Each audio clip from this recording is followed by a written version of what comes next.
JM news ముఖ్యాంశాలు. ప్రతినిధి పుల్లా రాజరత్నం. యజమానుల నిర్లక్ష్యంతో మరణిస్తున్న పశువులు.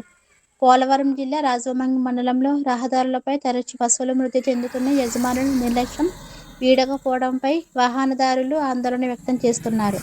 వాటితో పాటు మనుషులకు ప్రమాదాలు జరుగుతున్నాయని, ఇప్పటికే ఎంతో మంది ప్రాణాలు కోల్పోయారని మండిపడుతున్నారు. ఇప్పటికైనా అధికారులు పశువుల యజమానులపై చర్యలు తీసుకోవాలని కోరుతున్నారు. జేఎం న్యూస్ ముఖ్యాంశాలు. ప్రతినిధి పుల్లా రాజరత్నం. యజమానుల నిర్లక్ష్యంతో మరణిస్తున్న పశువులు. పోలవరం జిల్లా రాజవొమ్మంగి మండలంలో రహదారులపై తరచూ పశువులు మృతి చెందుతున్న యజమానుల నిర్లక్ష్యం వీడకపోవడంపై వాహనదారులు ఆందోళన వ్యక్తం చేస్తున్నారు. వాటితో పాటు మనుషులకు ప్రమాదాలు జరుగుతున్నాయని, ఇప్పటికే ఎంతో మంది ప్రాణాలు కోల్పోయారని మండిపడుతున్నారు. ఇప్పటికైనా అధికారులు పశువుల యజమానులపై చర్యలు తీసుకోవాలని